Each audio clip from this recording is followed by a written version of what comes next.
Very good evening to all of you. Today in this video we will discuss regarding the उपकल्पना of हिमकल्पना या हिमकल्पना की उपकल्पना कौन कौन सी है, या ये कहिए कि हिमकल्पना के उपकल्प कौन कौन से हैं।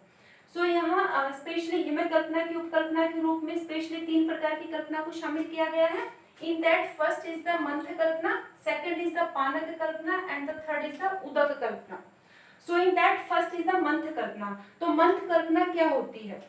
तो अगर मंथ कल्पना से पहले अगर जो मंथ जो आपका वर्ड है, अगर मैं इसका लिटरली मीनिंग बताऊं आपको, या इसका वर्ड मीनिंग अगर मैं बताऊं, तो मंथ मीन्स क्या होता है? मंथन क्रिया।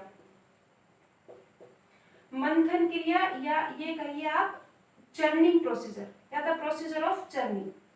ठीक है, तो ऐसी कोई भी कल्पना जो मंथन क्रिया के द्वारा प्राप्त की जाती है, या in other words you can say the preparations that is obtained by the procedure of churning, so उसको क्या बोलते हैं? मंथ कल्पना। ठीक है, तो मंथ कल्पना है। अब इसको कैसे बनाते हैं? बनाते समय औषधि द्रव्य का कितना रेशियो लेते हैं, तो उसमें आचार्य शारंगधर ने बताया 3rd चैप्टर में कि 1 पल औषधि द्रव्य का चूर्ण लेना है आपको। 1 पल औषधि द्रव्य हो गया आपका, और साथ में क्या है आपको 4 पल क्या लेना है? शीतल जल। ठीक है, तो रेशियो विल बी 1:4। ठीक है, तो आपने औषधि द्रव्य लिया है 1 पल, और उसके साथ में 4 पल आपने शीतल जल डाला है। दोनों को क्या है? मिला लेना है, और मिलाने के बाद में थोड़ी देर के लिए रख देना है। कितनी देर के लिए रखेंगे? कि जो द्रव्य आपने जल में डाला है वो थोड़ा सा मृदु हो जाए, अच्छे प्रकार से भीग जाए। उसके बाद क्या करना है? उसको किसी भी मथनी के द्वारा अच्छी प्रकार से उसको मथ लेना है, मंथन कर लेना है, या चर्निंग कर लेना है। ठीक है, जब अच्छी प्रकार से मथ हो जाएगा, अच्छे प्रकार से मथने के बाद में उसको किसी भी कपड़े के द्वारा, किसी भी वस्त्र के द्वारा छान लेना है उसको। ठीक है, और छानने के बाद में जो कल्पना हमें मिलेगी, जो कल्पना हमारे सामने आएगी, उसको क्या बोला है? मंथ कल्पना। ठीक है, सो दिस इज टोल्ड, या this procedure is told by Acharya Sharangadhara. जो सेकंड जो प्रोसीजर है that is told by Acharya Sushruta in Sutrasthana 46 chapter.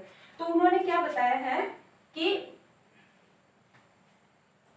Month कल्पना के निर्माण के लिए जो आपका सत्तू है, ठीक है, जो सत्तू है, सत्तू आपके आयुर्वेद में एक विशेष प्रकार की कल्पना है जो स्पेशली जौ एवं चने के द्वारा क्या है? निर्मित की जाती है। इसमें जौ का और जो चना है उसका बेसिकली फ्लोर लेके क्या है? इसको निर्मित करते हैं सत्तू को।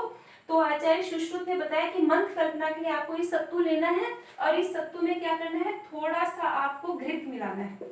ठीक है, थोड़ा सा घृत लेकर उसमें अच्छी प्रकार से मिला देना है। दोनों के अंदर फिर क्या करना है? मिलाने के बाद में 4 पार्ट्स क्या लेना है? शीतल जल। ठीक है, 4 पार्ट शीतल जल लेना है, और फिर शीतल जल में इसको क्या है? सत्तू को अच्छी प्रकार से मिला लेना है, और फिर मिलाने के बाद में कुछ देर के बाद में सॉफ्ट होने के बाद में उसको किसी भी वंस अगेन मथनी के द्वारा, ठीक है, किसी भी मथनी के द्वारा मथ लेना है। तो किसी भी मथनी के द्वारा अच्छी प्रकार मथने के बाद में किसी वस्त्र से, किसी कपड़े से क्या है? उसको छान लेना है, या कपड़ छन कर लेना है। तो वो क्या है आपका? जो कल्पना निर्मित होगी दैट इज मंथ कल्पना। ठीक है, so this is told by Acharya Sushruta. तो आचार्य सुश्रुत ने कहा है कि जो आप ये बना रहे हो, जो मंथ कल्पना है, ये ना तो बहुत ज्यादा गाढ़ी होनी चाहिए, ना बहुत ज्यादा क्या है? ये पतली होनी चाहिए। तो ये स्पेशली उन्होंने क्या है? इस कल्पना का लक्षण बताया। ठीक है, तो अब यहाँ पर एक विशेष बात है जो मैं आपको बता रही हूँ कि जो ये मंथ कल्पना है, मैंने बता दिया कि आचार्य शारंगधर ने कैसे बताया है बनाना है, सुश्रुत ने बताया है कि कैसे बनाना है इसको। अब यहाँ पर एक है कि आचार्य शारंगधर ने इस मंथ कल्पना को फांट कल्पना का भेद बताया है। फांट कल्पना, ठीक है। अब फांट कल्पना क्या है? तो जो फांट कल्पना है वो पंचविध कषाय कल्पना में 5वें नंबर पर है, जो अंतिम कल्पना है, जिसका वीडियो मैं नेक्स्ट टाइम आपको अपलोड करूंगी, तो वहां से आप देख सकते हो। तो फांट कल्पना एक ऐसी कल्पना है जो प्राय उष्ण जल के द्वारा क्या है? निर्मित की जाती है। ठीक है। तो शारंगधर संहिता में 3rd चैप्टर में आचार्य शारंगधर ने बताया है कि जो ये मंथ कल्पना है ये क्या है, फांट कल्पना का एक भेद है। लेकिन अब आप देखिए, मैंने अभी बताया है कि मंथ कल्पना का निर्माण करते समय आपको कैसा जल लेना है, शीतल जल लेना है, जो अभी मैंने आपको बताया है। लेकिन आचार्य शारंगधर ने अगर इसको फांट कल्पना का भेद बोला है तो इसमें क्या है, उष्ण जल उपयोग होना चाहिए बनाते समय, लेकिन ऐसा नहीं है। तो इसीलिए इसको फांट कल्पना का भेद ना मानकर इसको हिमा कल्पना के अंदर, इसको हिमा कल्पना के अंतर्गत रखना ही क्या है, उचित है। तो ये यहाँ पर विशेष बात है कि थोड़ा सा इसके लिए कि जो मंथ कल्पना है वो फांट कल्पना का भेद है या हिम कल्पना का भेद है। ठीक है। अब इसके बाद में है जो मंथ कल्पना है, इस मंथ कल्पना की मात्रा क्या है। ठीक है। तो मंथ कल्पना की मात्रा है दैट इज 2 पल। तो ये मंथ कल्पना की सामान्य मात्रा है, तो मंथ कल्पना को 2 पल की मात्रा में क्या है, उपयोग करना चाहिए। ठीक है। अब उसके बाद नेक्स्ट जो मंथ कल्पना है इसके उपयोग क्या है, कहां पर मंथ कल्पना को उपयोग करना चाहिए। तो नो डाउट जो भी आपकी मंथ कल्पना होती है क्या होती है, इंस्टेंट एनर्जेटिक का काम करता है। मींस आयुर्वेद में जिसको कहते हैं सद्य बल कारक। ठीक है। तो ये सद्य बल कारक होती है। दूसरा ये क्या करती है, तृष्णा नाशक है, तृष्णा नाशक और पिपासा नाशक। क्लियर। तो ये क्या है, आपकी मंथ कल्पना है। इसके साथ में है कि मंथ, कुछ ऐसे मंथ होते हैं जो प्रिपरेशन, जो एक पर्टिकुलर द्रव्यों के द्वारा बनाए जाते हैं, वो क्या क्या काम करते हैं। तो इन दैट अगर कोई भी जो मंथ कल्पना है, अगर ये स्पेशली आम्ल, आम्ल द्रव्य, स्नेह द्रव्य या गुड़ के द्वारा अगर निर्मित की गई हो, तो ये स्पेशली क्या करती है, कहां पे उपयोगी है, मूत्रकृच, मूत्रकृच और उदावर्त। तो ये क्या स्पेशली काम करती है दोनों डिजीज में, कि अगर अम्ल द्रव्य, स्नेह द्रव्य या गुड़ के द्वारा अगर कोई भी मंथ कल्पना अगर निर्मित की गई है। ठीक है। तो उसके बाद में है कि अगर जो मंथ कल्पना शर्करा, ठीक है, इक्षुरस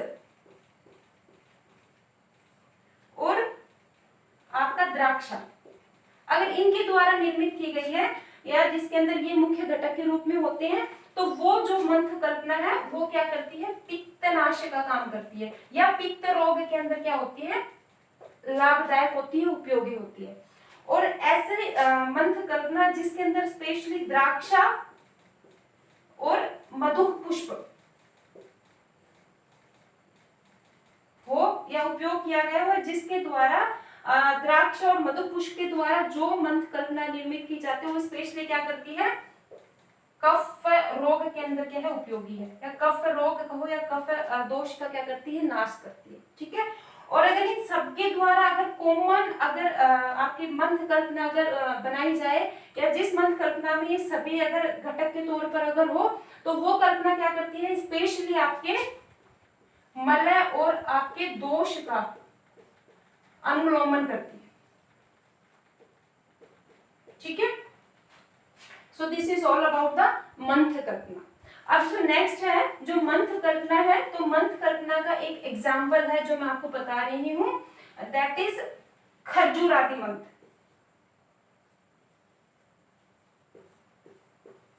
दैट इज खरजूरादि मंथ। ठीक है। तो खरजूरादि मंथ है, that is reference is also from the Sharangadhara Samhita Madhyama Khanda 3rd chapter. तो इसमें क्या है, कुछ इंग्रेडिएंट है, दैट इज खरजूर, ओके, द्राक्षा, खरजूर एक है, द्राक्षा एक है, थर्ड इज द आपका दाडिम, और जो आपका अनारदाना भी जिसे कहते हैं, जो फोर्थ है आपका दैट इज तिनतिड़ी, दैट इज तिनतिड़ी, जो फिफ्थ है दैट इज आमलिका, आमलिका, और जिसे इमली भी कहते हैं, इमली, और जो आपका सिक्स्थ है दैट इज आमलकी, और आपका जो आंवला है, आंवला, और जो सेवंथ है दैट इज परुषक। ठीक है। परुषक और जो फालसा का जो फ्रूट्स आता है। तो ये जितने भी आपके 7 इंग्रेडिएंट है, तो ये 7 इंग्रेडिएंट को क्या करना है, 4 गुना शीतल जल के साथ में। तो सपोज अगर आपने इन सातों को अगर 10-10 ग्राम भी लिया है तो 10 × 7 कितना हो गया, 70 ग्राम। तो ये जो 70 ग्राम है इसका 4 टाइम्स लगभग 280 ml।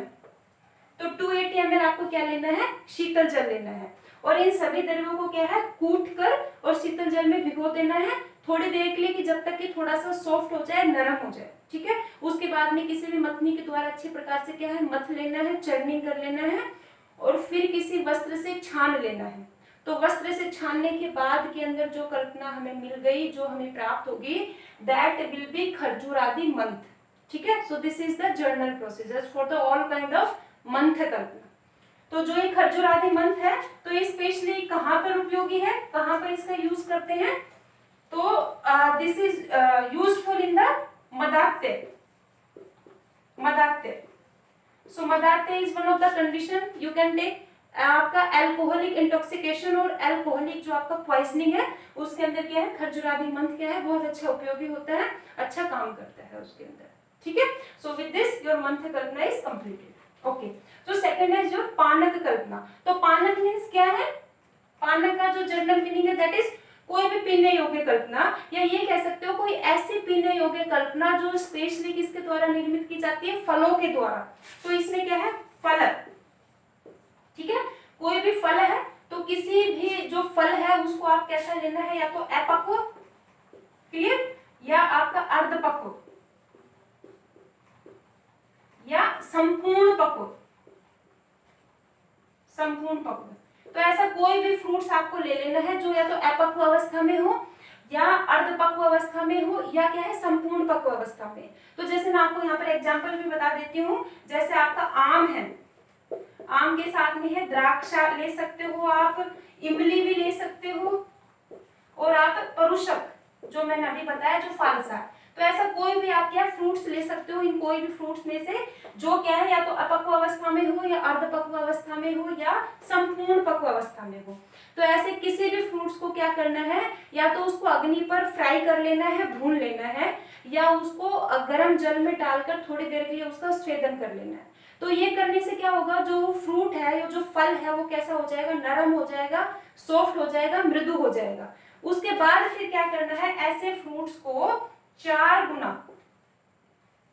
क्लियर, 4 गुना ठंडे पानी में या शीतल जल में उसको डालकर और अच्छी प्रकार से क्या है, मसल लेना है। कब तक मसलना है, जब तक उस फ्रूट्स का जितना पल्प है वो सारा किस में आ जाए, पानी में आ जाए। ठीक है, उसको अच्छी प्रकार से मसल लेना है, और फिर मसल कर उसको क्या करना है, 4 गुना जल में मसल कर किसी भी कपड़े से या वस्त्र से क्या है, उसको छान लेना है, वस्त्र से छानना, क्लियर। तो वस्त्र से छानने के बाद में जो कल्पना हमें मिलेगी, that will consider as the पानक कल्पना। ठीक है, तो पानक कल्पना के रूप में मैं आपको एक एग्जांपल बता रही हूं।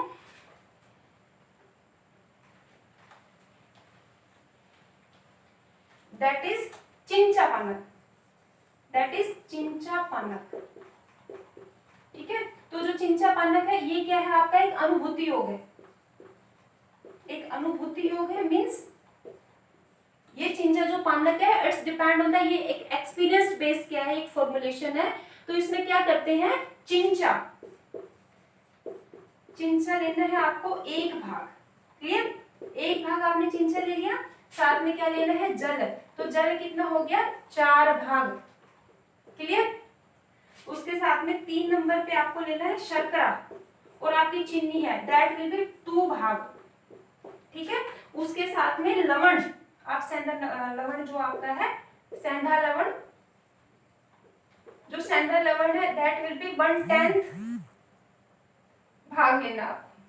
ठीक है, उसके साथ में है भुना हुआ जीरा, जो आपका जीरक, उसको थोड़ा सा फ्राई करना है और उसको डालना है, जीरक, या आपका जो फ्राइड आपका जो जीरा है, जीरक है, ये कितना डालना है, दिस इज ऑल्सो 1/10 भाग।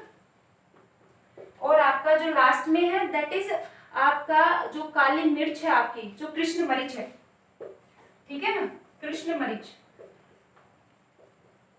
तो ये कितना लेना है, कृष्ण मरीच 1/20 भाग,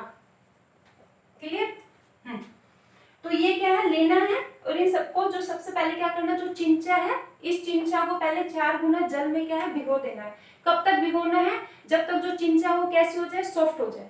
उसके बाद में फिर क्या है उसमें कोई शर्करा 2 भाग डालना है और शर्करा के साथ में लवण 1/10 मीन्स जितना आपने लिया है। अगर सपोज आपने चिंचा अगर 100 ग्राम लिया है तो 10 ग्राम आप क्या डाल देंगे, सेंधा लवण डाल देंगे उसके अंदर, ठीक। और फ्राइड जीरक भी 1/10 है, मीन्स अगर आपने जो चिंचा अगर 10 ग्राम लिया है तो उसमें जो फ्राइड जीरक है वो भी 10 ग्राम आप डाल देंगे। अगर 100 ग्राम है तो उसका 1/10 10 ग्राम हो जाएगा। और अगर कृष्ण मरीच आप डाल रहे हो तो दैट इज 1/20 मीन्स 5 ग्राम। तो ये सब डालकर अच्छी प्रकार से मिला लेना है, उसको अच्छी प्रकार से मसल लेना है, मिला लेना है और उसके बाद में किसी कपड़े से उसको फिल्टर कर लेना है। तो फिल्टर करने के बाद में जो प्रिपरेशन आएगी दैट इज आपका चिंचा, जो चिंचा पानक उसको कहते हैं। और इसी को ही क्या है आम भाषा में स्पेशली नॉर्थ इंडिया में इसको क्या बोलते हैं, पना भी बोलते हैं, आपने कहीं सुना होगा पना, ठीक है, पना, ठीक है। तो ये इसमें है इंपॉर्टेंट, जो ये लवण आपने लिया है, जो फ्राइड जीरा है और जो कृष्ण जो मरीच है, ये आप अपनी आवश्यकता के अनुसार इसका जो मान है वो आप अप एंड डाउन भी कर सकते हो इसके अंदर, ठीक है। तो ये जो चिंचा पान स्पेशली कहाँ पर उपयोगी है, इसकी मात्रा क्या है, तो जो चिंचा पान की जो मात्रा है दैट इज 50 ml, जो इसकी मात्रा है, क्लियर। और इसका उपयोग अभी कहाँ पर काम करता है, क्या इसका उपयोग है, तो एक तो जो ये आपका ये चिंचा जो पानक है ये बहुत अच्छा क्या है आपका अरुचि में काम करता है, ठीक है। अरुचि के साथ में अग्निमांद्य, अग्निमांद्य के साथ में ये क्या करता है, तृष्णा, तृष्णा दाह के सभी में काम करता है। और साथ में ये क्या है बहुत अच्छा क्या है दीपन पाचन का काम भी करता है, दीपन पाचन, और साथ में क्या है ये ग्राह्य भी है। तो ये सब क्या है चिंचा पान की क्या है ये उपयोगिता है, उसके इंडिकेशंस है, उसके थेरेपेटिक यूजेस है चिंचा पान के, ठीक है। तो स्पेशली जो गर्मियों के जो दिन होते हैं उसके अंदर ये क्या है एक इंस्टेंट एनर्जेटिक का काम करता है और इसको क्या है जनरली पना के नाम से भी जाना जाता है। तो और इसको क्या है you can use at the daily basis भी इसको क्या है लिया जा सकता है, बहुत अच्छा गर्मियों के दिनों में ये उपयोगी है। ओके, जो नेक्स्ट जो है जो तीसरी जो कल्पना है दैट इज उदक कल्पना। सो उदक कल्पना में स्पेशली जो शामिल किया गया है दैट इज तंडुलोदक। ये आप इसका एग्जाम्पल है तंडुलोदक, ठीक है ना। तो ये उदक कल्पना का एग्जाम्पल है। तो तंडुलोदक में जैसे नाम से पता चल रहा है तंडुल प्लस उदक, ठीक है। तो तंडुल यहाँ पर क्या है राइस और आपका जो चावल है, और उदक मीन्स आपका पानी। तो आप जनरली इसको समझने के लिए कह सकते हो कि चावल का पानी, ठीक है। तो ये कैसे बनाते हैं, तो इसके लिए क्या है जो आपके साबुत जो चावल है, जो संपूर्ण चावल है उसको पहले थोड़ा सा कूटना है, ठीक है। तो उसको कूटने के बाद उसका एक भाग आपको क्या है जो यवकूट या थोड़ा सा उसको कूट लेंगे तो उसको यवकूट ही कह सकते हैं। तो जो यवकूट है या थोड़ा उसको कूट के उसके 2-2 पीस हो जाए इतना उसको कूट लेना है आपको। तो एक भाग जो यवकूट है आपका जो चावल है, या ये कह सकते हो चावल के कण आप कह सकते हो उसको, ठीक है। इसके साथ में आपको 8 भाग क्या लेना है शीतल जल, शीतल जल। तो so the ratio will be 1:8, ठीक है। इसको क्या करना है राइस को कूट कर यवकूट उसको बनाकर उसको 8 गुना शीतल पानी के साथ में उसको भिगो देना है। 2-4 घंटे 6 घंटे भीगने के बाद में कि जब आपको लगे कि यस जो चावल के जो दाने हैं वो अच्छी प्रकार से पानी में भीग गए हैं, तो क्या करना है उसको अच्छी प्रकार से रगड़ लेना है और रगड़ कर किसी वस्त्र से छान लेना है। तो छनने के बाद में जो हमें द्रव पदार्थ जो प्राप्त होगा उसको क्या कहा है तंडुलोदक। तो यहाँ पर एक ये है कि आचार्य ने 1:8 का भी एक रेशियो बताया है, इसके साथ में 1:4 और 1:6 का भी क्या है रेशियो हमें अवेलेबल होता है कि इसमें आवश्यकता के अनुसार एक पार्ट जो आपका औषधि द्रव्य उसके अंदर 8 गुना 4 गुना या 6 गुना जल का उपयोग भी किया जा सकता है, ठीक है। तो ये है आपका तंडुलोदक। ओके, तो ये जो तंडुलोदक है ये कहाँ पर उपयोगी है, इसका कहाँ उपयोग किया जाता है, तो जो तंडुलोदक है इसे स्पेशली उपयोगी और स्पेशली इंडिकेटेड है जो आपका श्वेत प्रद्रव, जो श्वेत प्रद्रव और आपका जो रक्त प्रद्रव है इसमें एक प्रिपरेशन है दैट इज पुष्पन गुच्छों। पुष्यानुगत चूर्ण।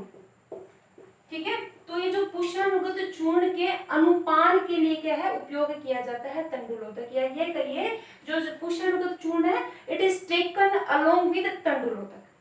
सो विद दिस योर हिमकल्पना की जो उपकल्पना है that has been completed. Okay, thank you.